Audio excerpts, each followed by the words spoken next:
So anyway, we just got back to work. Um,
in the time after Jared had lost his job, that was an interesting time because he seemed a lot more needy.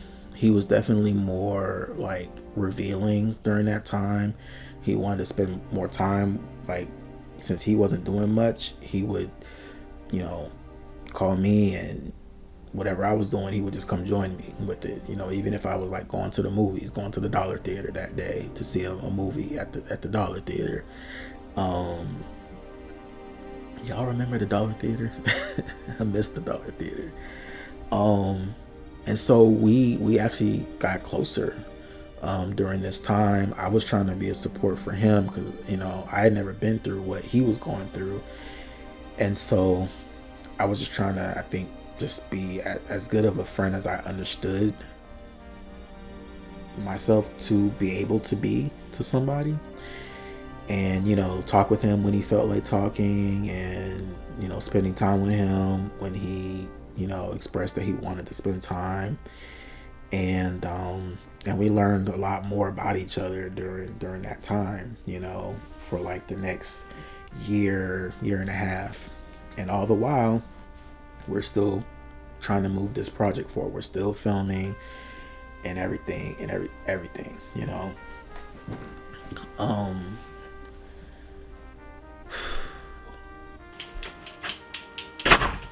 What is wrong with you? What's my problem? Why don't you ask that fool what my problem is? And not only that, what the hell is he doing in my house? Darius! No, what you gonna say? You gonna stick up for him again? Darius, listen. No. Dude, just hear her out. No, I don't wanna hear shit! Darius! You know what? Just shut the fuck up! Don't fucking curse at me! You know what this whole thing is getting on my nerves? I tried to be understanding because your father just died. I tried to listen and be there, but you know what? It's not even about that anymore. This is about you and your selfishness. So,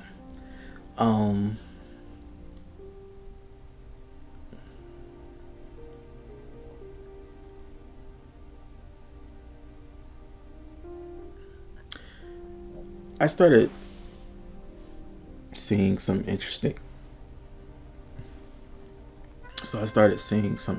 things from him, I would say, in like late 2006, and then in 2007, the more we were like just spending so much time together. Like, we were always meeting, trying to strategize and debrief and review and plan and plot, you know. There were these filmmakers that were, I don't know if they're from Tallahassee, but they definitely like came out of FAMU. And you know, Jared's an alpha, you know, and fraternity meaning.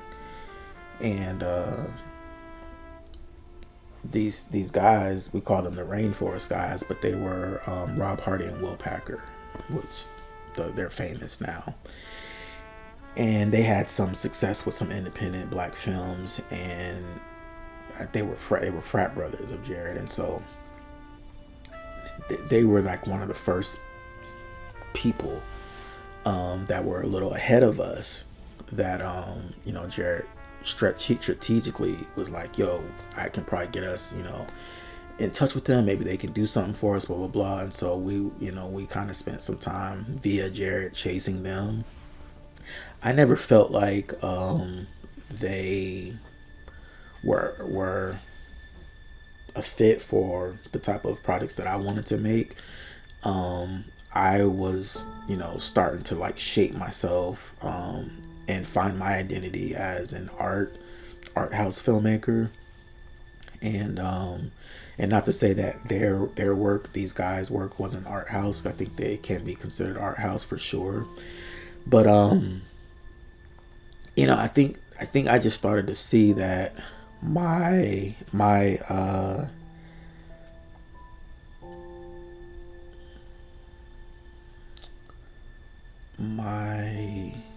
what's the word?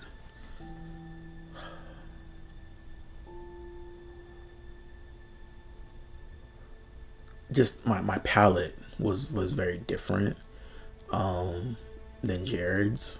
I had a more worldly palette creatively and artistically.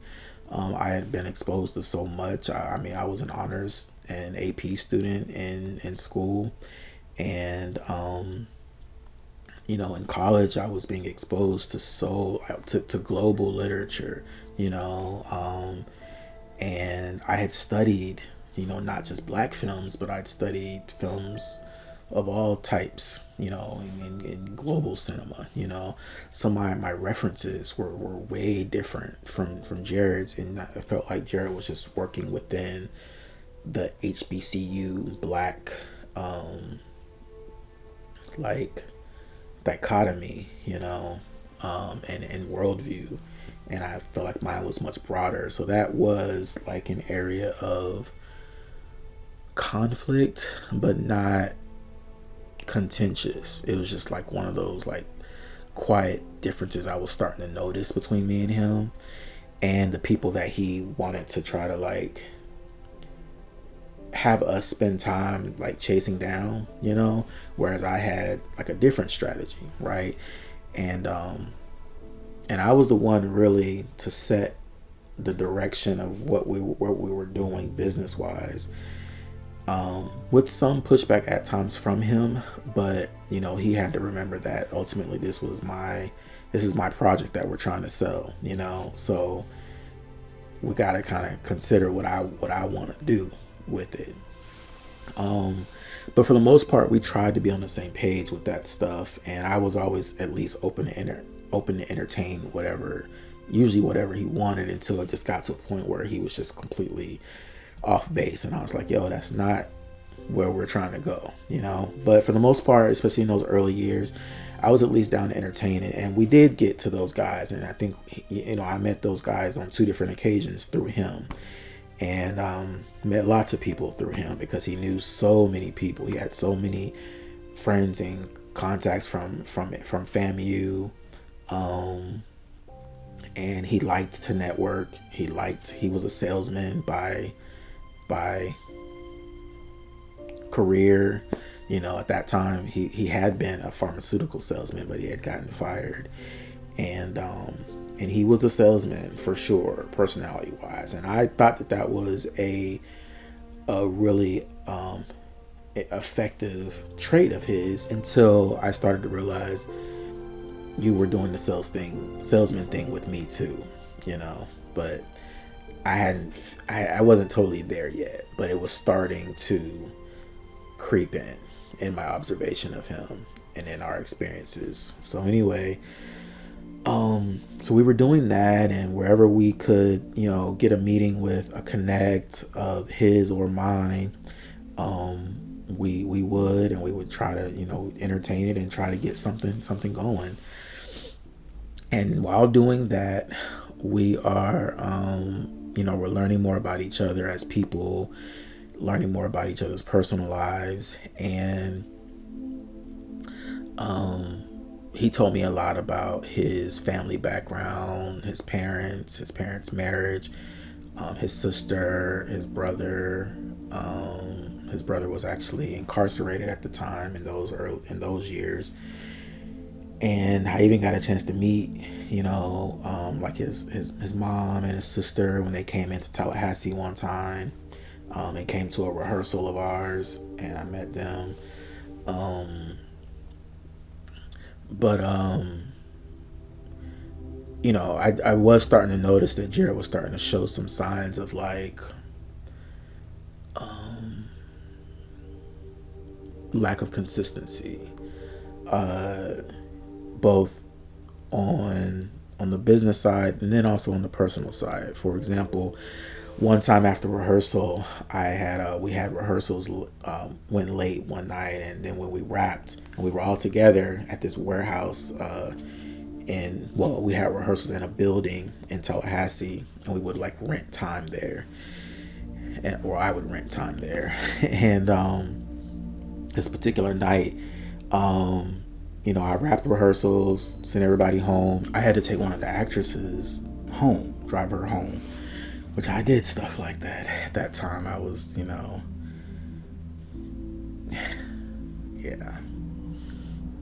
I was definitely overextending myself. But I was doing everything I could to, the people that kind of wanted to be a part of what we were doing and what we were building. If people showed me that they were going to basically do their part, then I was willing to, go the extra mile for them, So anyway, this particular night, I, leave rehearsals, drive to take her home, and not even maybe 5 minutes out, I blacked out. While I must have fell asleep while I was driving and kind of hit a curb, and it snatched the oil pan from under my car, right? And it actually happened like 2 minutes away from Jared's house. And that particular night was the night that his mom was in town, right? We had met his mom. And I remember calling him that night because I was so close to his house, and I just left him not even 10 minutes ago. And I was like, I'm near your house. I had a little accident. I need you to come help. And he refused to pick up the phone that night. And I think he might have texted me, or possibly not even have texted me at all until the next day. But he was like at dinner with his mom. But he didn't answer any of my calls or my text. And that was the first time that I was like this was an emergency kind of moment, and you couldn't come and like support me like out of it, So that was an indicator like, okay, I don't know if he's gonna be a good friend, So anyway, anytime stuff like that happened, I was always like confronting him and talking to him. I'm one of those people that, if there's a problem, let's work it out. Let's talk about it. Let's work it out. I've always been like that. I think that's the best way to be. Be a communicator, be somebody that's about like fixing things, not just putting a band-aid on things, and like really working things through so that you're always trying to get to higher ground. I have not met many people in my life that operate from that mode. So it's caused a lot of problems with me being that way, because usually there's a problem, I want to figure it out, but the other person doesn't want to, And so anyway, that was a indicator. But anyway, we just kind of kept going, and then we had, for our season 2 of the show MBK, I had came up with a campaign, a sexual health campaign idea to go along with the show, which talked about because we in our show we went there, we talked about drug issues, we talked about sex, we talked about infidelity, we talked about I think I said drugs, we talked about relationships, family relationships, social issues, socio-political issues. And I remember I came up with this sexual health campaign to go alongside our show. And our strategy with that was we would get the support of sexual health organizations to help us promote the show and get more, visibility for our show. And we did do that, and we did, form relationships with a couple organizations, and did a couple things to help increase the visibility of our show. I remember in the middle of us kind of, enacting that effort, I remember him telling me that at the time, that time in his life, that he was like celibate, right? And I was like, oh, that's cool, and I put that in the category of, okay, this is a good guy. He's got his head on his shoulders. I mean, I used to tell people he was such a good guy, and yeah, and I thought that was cool, that he shared that with me and that he was living like that, Then we get to, I think that takes us to like 2008, the top of 2008. And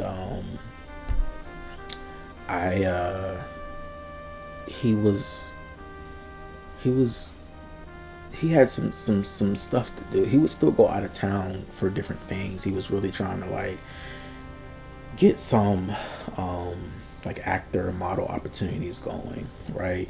And so he would, find a way to go out of town for stuff like that. And so there became a moment where we had been working on MBK at this point for like 2 years and some change.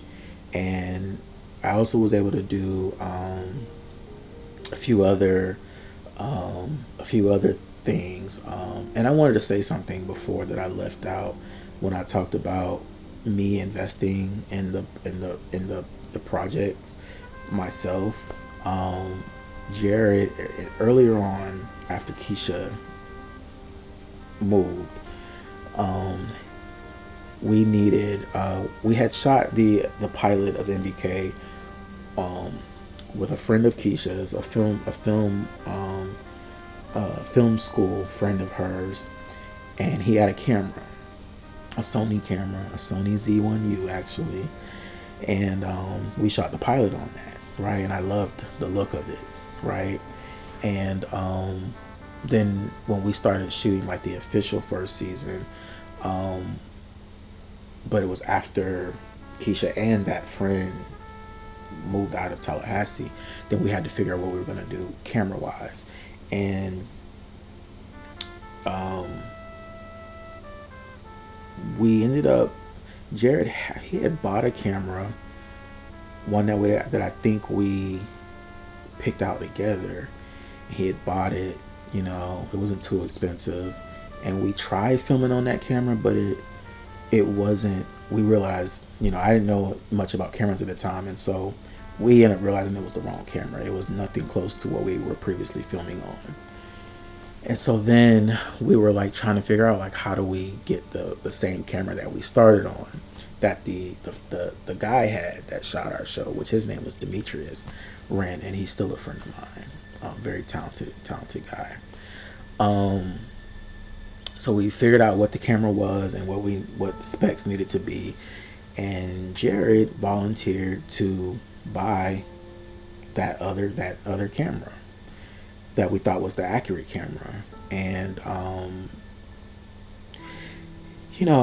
was kind of uneasy about that because it was more expensive of a camera, and I think I was willing to wait until I got the money together to get the camera for us, as I generally did for pretty much all of our needs, our production needs.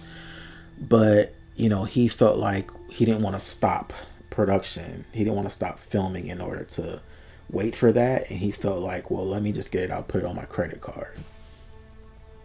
And I was like, well, if that's what you want to do, and I let him do it, but we didn't formalize any agreement, and we should have, and so, what's looking back, if he was supposed to be the business guy with the business degree, I'm surprised he didn't, especially after the contract incident with with the actors, which may have happened before or after this, but I'm not sure. Either way, I wanted to acknowledge that he did that, and it wasn't still the right camera, but that wasn't our fault. It was the right camera, but by then Sony had updated that original model that we first started shooting on versus the second one that we ended up buying, and the other one wasn't available anymore. So, but it was still great quality, and so we were just shooting on that camera, and that became our primary camera the rest of our time in Tallahassee. And so anyway, it's a project that I think, number one, a lot of people who are part of the series pretty much understand that, it's something that is real. It's a real strong storyline. It's real strong. There's a lot of topics in the series that need to be talked about and aren't voiced. People should watch MBK because, there's something different, We, so jumping back to, we're at, late 2007, early 2008 now, and we had shot 2 seasons of the show, MBK, and we also had shot some short films that I had written, specifically a short called Soulmate, which we didn't finish, but we got most of it shot, and we shot a short called Where the Streets Have No Name at that time, and I had filmed using Jared's camera a project for James Bland, filmmaker James Bland, called Dreaming in Color, which was his first project, to get his filmmaking career off the ground. So I was helping with him, and my relationship with him will be another video. I'm going to talk about that. Anyway, Jared wasn't happy when he found out I shot the film for James Bland, and he had a point. I should have ran it by him first. The camera was always in my possession generally, and so we found a way to give him credit on that project and everything, and it kept moving forward. So so after all of that filming and all those projects, me and Jared wanted to try to shoot our first feature film that he would star in. And it was from a script that I wrote called Victim, which was a script that I wrote at 19, actually. It's my first feature film script that I've ever written, called Victim.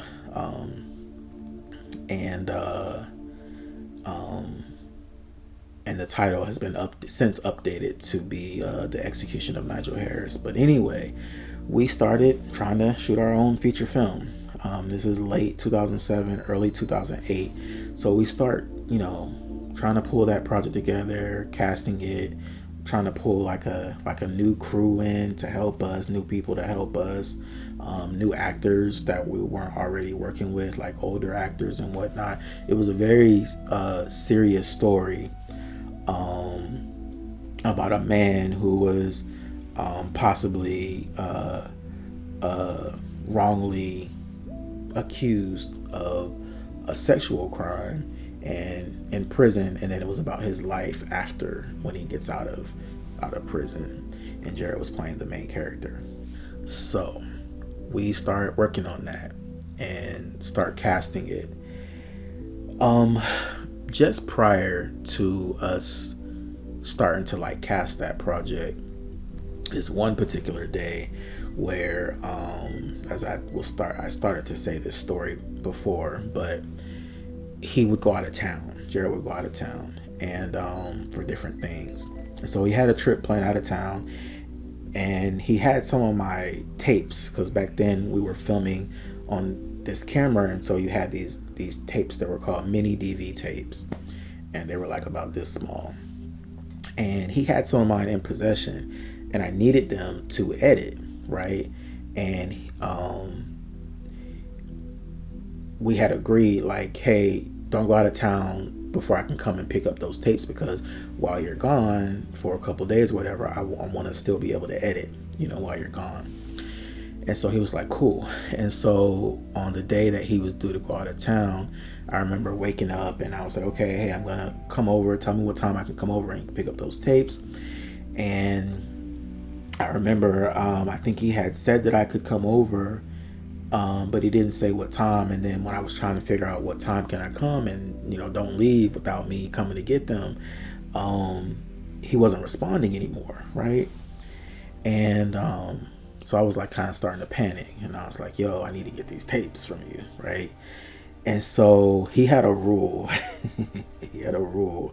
His rule was, don't just pop up at my house. Like, let me know when you're on your way, which is actually one of my rules too, right? When I got older and more independent.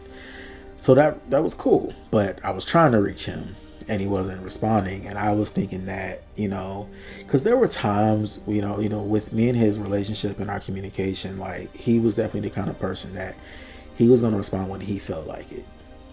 Whereas me, even if I didn't feel like responding, or if I didn't feel like working, you know what I mean? I didn't feel like answering an email. I didn't feel like texting back one of my actors who were always hitting me up about something.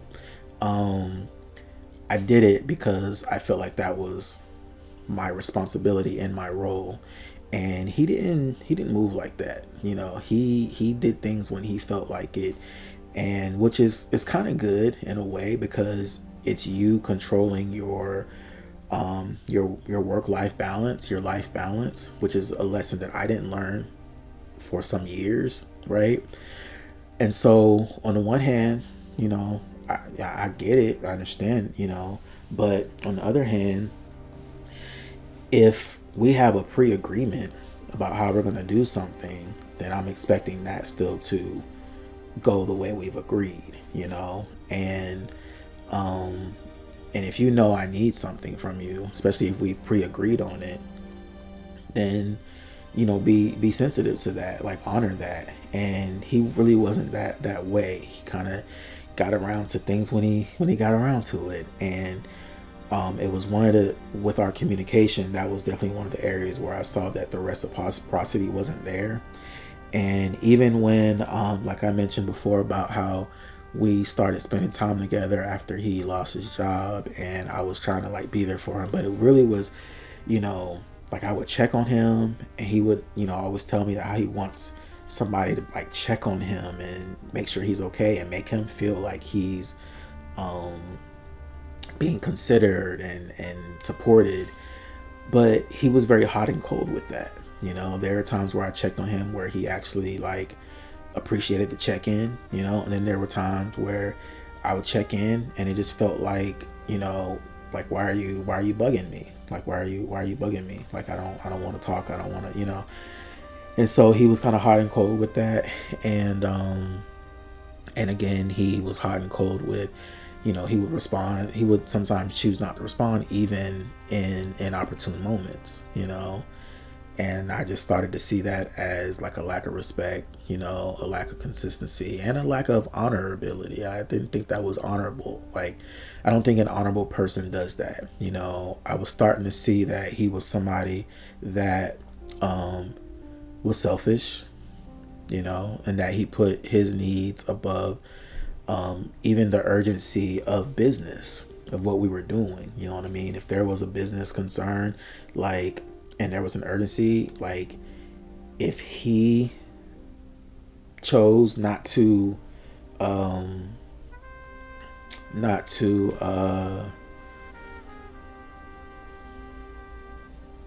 accept the urgency of it, then it just wouldn't, he just wouldn't be present for that, and that caused ripples at times too. Like we definitely had like little bumps, related to what is our communication, like, agreement, and what is our workflow. Like, if we're making agreements about how we're going to work as partners, then you have to do your part of it, and you have to be fair, and you have to be considerate, and you have to be respectful.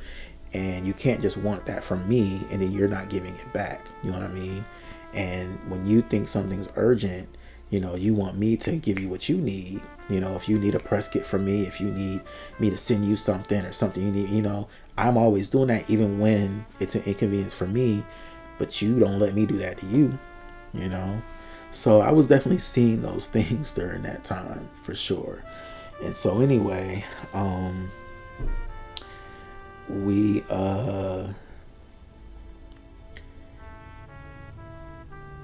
start working on this film project, so anyway, this particular day, since he wasn't responding, I was like, well, I'm just gonna go ahead and just make my way across town to his house to catch him before he leaves. And so, which I didn't think was a big deal, because any other time I wouldn't just do that, but this time he stopped responding.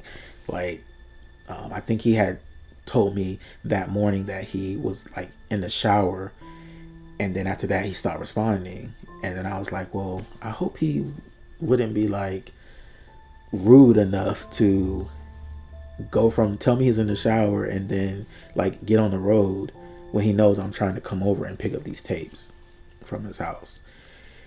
And so anyway, I drive across town, I get to his house, I park in front of his house where I always park because I always spend a lot of time at his house. He had one of those, he had two houses when I met him, and then, but he lived in one, and it was like a, what do you call those? Like a duplex type house.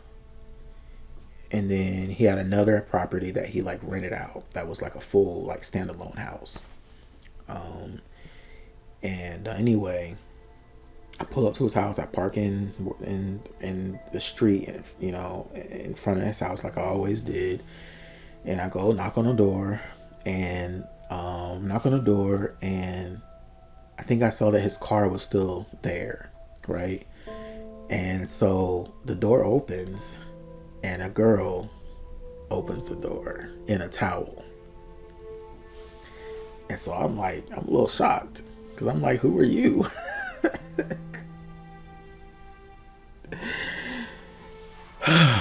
And so she opens the door in a towel. She had short hair. And I was like, oh, I'm here to see Jared. My name's Lamont. And she's like, oh, you're Lamont. In my head, I'm thinking, who the hell are you? How do you know my name? And I'm like, I'm just here to pick up some tapes. I need to get these tapes from him. He said that, I could come get them, but he wasn't responding. And so she's like, oh, he's in the shower. And so she invites me in. So I come in and I sit at the bar in his living room where I would sit a lot of times when I came over to his house. And I think there's like jazz music playing. And I previously had remembered that he had told me that he likes to play jazz music. No, I don't think he told me that. I think he told me that after. I don't know. I remember there being jazz music playing. Or maybe he had just previously told me he liked jazz music. I don't know. And so I'm sitting at the bar. I'm like, okay, he's got company. Okay, I didn't even know that he was seeing anybody. He never mentioned it. I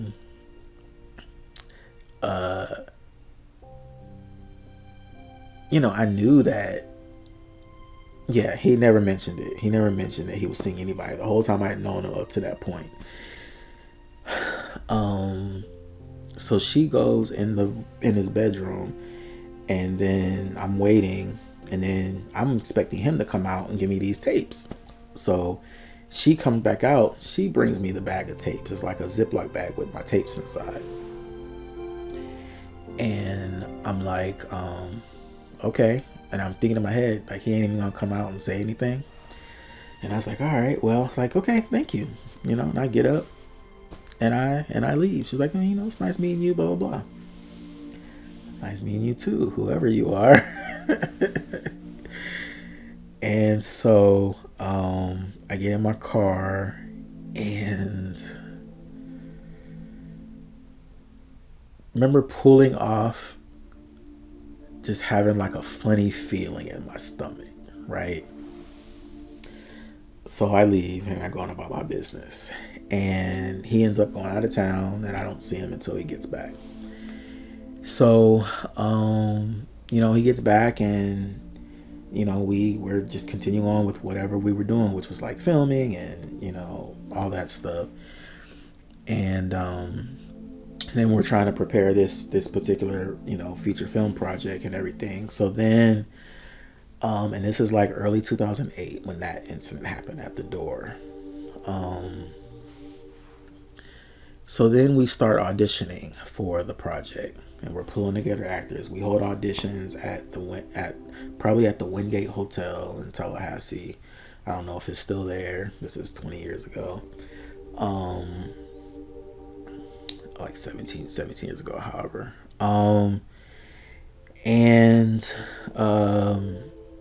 We're at auditions, and people are coming in and out, auditioning one by one. And at a certain point, he tells me, "Oh, I know somebody that wants to come audition. They're gonna stop by." And I'm like, "Okay, cool." So, we're at auditions like a whole day, and this girl comes in the door, and I immediately recognize her, and she's the girl from the door of his house. The girl in the towel. She walks into my auditions to audition for the second lead female role, right? I'm like, what the hell's going on? I was never probably introduced to her the first time I ran into her, and now she's just casually coming in, right? And I'm like, okay, so the girl that he had in his house, his guest, she's an actress. Didn't know that. All right, fine. So she auditions and leaves, right?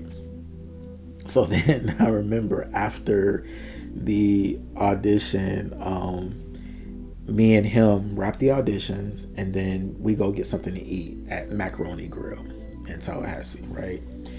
And we kind of debrief how the day went and just where we are with pulling this project together. And I remember at one point I asked him, I said, "Okay, so this girl," right? I said, "Okay, I guess, so she's like your girlfriend?"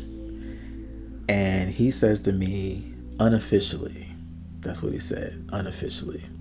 And I'm like, "Well, what does that mean? Unofficial. I've never heard that before." I don't even remember his explanation, but she was the unofficial girlfriend. Okay, that's what he's telling me. And I'm like, all right, whatever. And I'm like, okay, so you had her come audition for our project. I mean, are you serious about that? Like, you want me to seriously consider her, And he's like, yeah, He's like, what'd you think about her? I was like, I mean, she cool. I could see her playing that role. But the problem is that role is a love interest role to you. And I don't know how I feel about casting somebody that you're sleeping with. Just because I don't want that energy in my workspace, And keep in mind, at this point, I had a lot of experience with that, with working with our MBK cast, because there were several like entanglements and relationships, and this person likes this person, and not to mention all the whispering about people's sexualities and who's gay and who's all of that going on. And so I was always trying to keep the workspace clear of those issues, even though it was like damn near impossible to do that, right? Like those issues were always popping up in our, in our work life, in my work life. Okay. So that was my concern. But he said to me, if you were to choose her, he said, I would make sure that wouldn't be a problem. Like I would make sure. And I remember asking him, are you sure? Like, if I decide I'm cool with working with her, like, are you sure it won't be, a problem? It won't turn into a problem. I won't have to deal with any of that. And he promised me, So, as it worked out, I casted her, right? So then, as it turns out, this girl was basically living with him in his house. which was super strange to me, that revelation, because I was like, I had been coming to his house, all this time, spending hours at his house at a time, and whenever this relationship with her started, like, I was still coming to his house, but I was never running into her. I didn't know of her existence, but apparently she had already been living with him since the top of that year. So I just started to like piece things together, and I was like, he has strategically been, not sharing that he was dating somebody. And last I recall, he told me he was celibate, but it turns out he's not celibate. He's active, and he's got a girlfriend, and she's living with him. And he has been strategically having me over at his house at times where I would miss her, and vice versa. And that struck me as strange. I started to feel like, what is the reason why somebody would do that?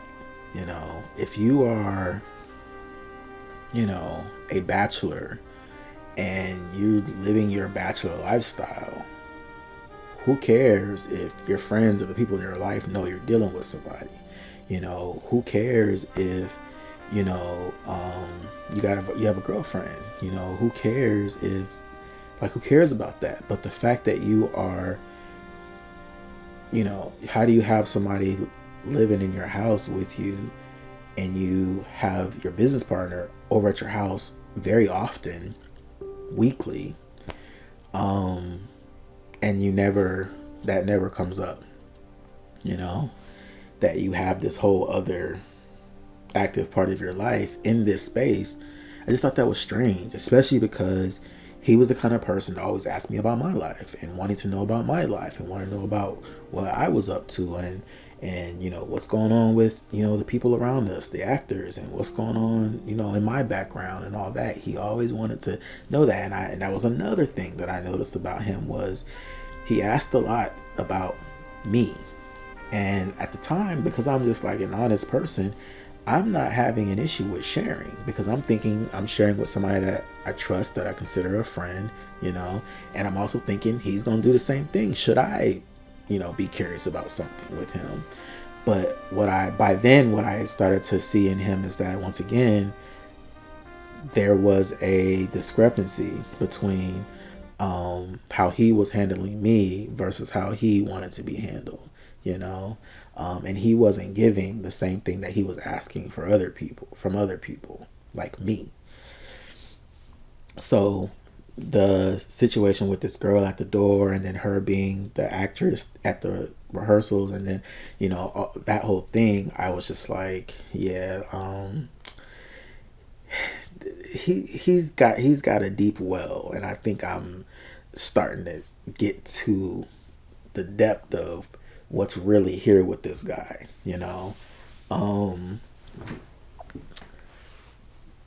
We had a falling out in 2007 that brings more context to the 2008 stuff.